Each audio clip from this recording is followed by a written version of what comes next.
Here's my review of The Bear Season 2. I think that this season was just incredible.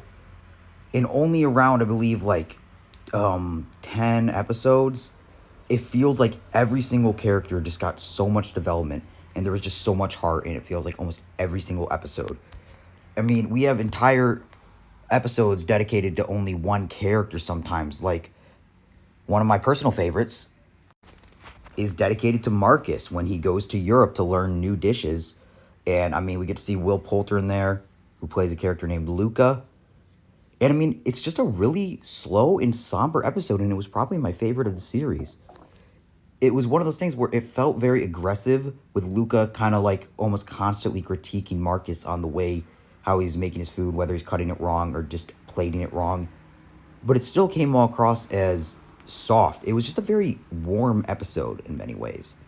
It's like, I think it was probably my favorite episode because a lot of this was just Marcus explaining to Luca, I mean, how he got into cooking, how he got into this, like how he explains how his mom was sick and how he needed the money and how he had to look for a job. And because it's just so slow, and because it's just all dialogue, you do feel it. And I think that the acting is incredible. And like I said, this is probably my favorite episode of at least my favorite episode of season 2. Another great episode was this episode with Richard, where in this episode it's just him going to a culinary school, and the whole time is him trying to learn different dishes and also just kind of learn how to be a better server. And it's one of those things where, I mean, Richard in this show is a very aggressive character. And it's very interesting seeing him in this different establishment because it is more high end as opposed to the beef. And as he's kind of very aggressive and how he's being very harshly judged by his boss on how he has to, whether it's like place the forks, place certain dishes, and even cleaning, and how he's like stuck to just cleaning forks for like a whole week, and he just gets really mad about it. But like, he does have to be a perfectionist, and you do understand that like Richard is just a very, I guess, short tempered character, and I feel like it might be really, it's just really difficult for him to even maybe do something like this. But in a way, even though he can be really mean, you kind of do still feel, you kind of feel empathy for him, as like he is trying his best, and he does want to do better, but he just like he can't seem to grasp that he needs to like start slow and slowly work his way up. And like I said, I thought that was another incredible episode with a great dialogue. But I think that the standout of this whole season had to be episode 6. It was really just heartbreaking in many ways. I thought that it was incredible. It was a flashback episode. It was during a Christmas. It showed the Christmas of Carmen and his families. And it just kind of shows like how, I guess, dysfunctional this family is. And you do feel really bad for a lot of the people in it. I mean, Jamie Lee Curtis was incredible in it. Like, she's really acting great. I mean, obviously she won an Oscar this year and she definitely deserved it. But like, even just the episode, it's just something simple where she's explaining how hard she worked on this dinner and how she doesn't feel appreciated. Like, you just feel it because she's just so good in it. And you feel it because you know these characters, because you know Carmen, because even though you don't know like his uncles and you're just meeting them and his cousins and stuff, well, you still feel it. And like, as you know, like about like with his brother Michael, who obviously committed suicide, and like it just feels even more of a gut punch watching this episode with that information in mind, because like during certain scenes, like you just feel even worse for him. And that scene with Bob Odenkirk as their Uncle Lee is just very, like, heartbreaking. It's just very aggressive, as, like, he's just kind of explaining to him. He's like, go ahead, tell us the story that you've told us a million times.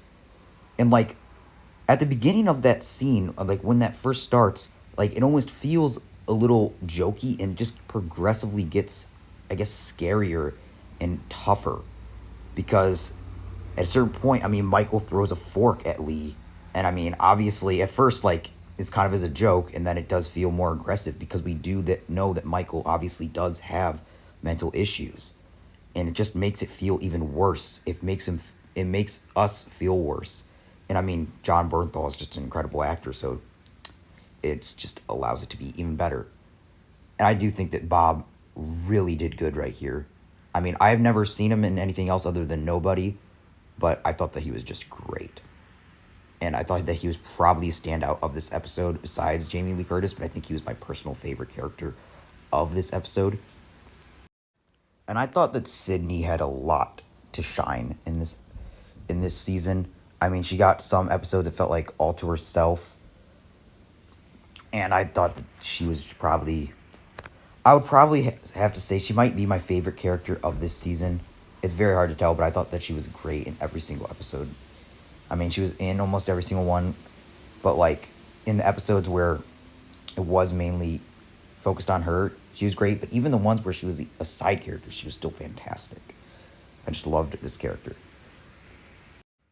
And I think that the scene in the fridge is really great where Carmen is explaining to his girlfriend like how much he needs her, and he kind of almost breaks down because throughout this whole show he has a very it feels like aggressive attitude, very stern, but here he kind of feels like he opens up more because when he's locked in this freezer the whole time, there's not really much he can do, and he's just kind of opening up a lot about himself, and he's just saying how much he loves her, and it's just really great stuff. And I think that their romance, like overall, was kind of a gut punch too. This whole show just really is. It's just so great.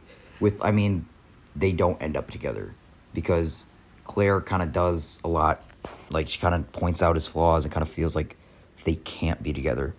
And just the way he is, and just the way how his life is, and how he runs a restaurant, it just won't work out. So it's just kind of a gut punch because you do get a whole episode of basically that's just them on a date, them just hanging out. It feels like, and you kind of get this little sense of hope that it could work, but so it just makes it even a little bit worse, or a lot worse when it doesn't. And I will say, like, a lot of this ending of the show does feel pretty sad with Donna. She does go to the restaurant, but she doesn't go in.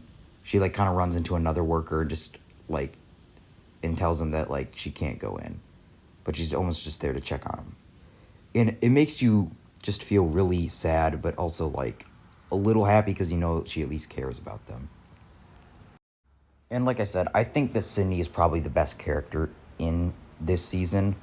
I mean, the ending with Sydney and her father explaining to her that she's on the right track, that he does think that she can do this. It's just really sweet. And like I said, I think that the show does just such a good job with its characters. And it just makes you appreciate the little things. Like it just feels like it makes like really small stakes feel huge and it feel impactful because you get the time to be with these characters.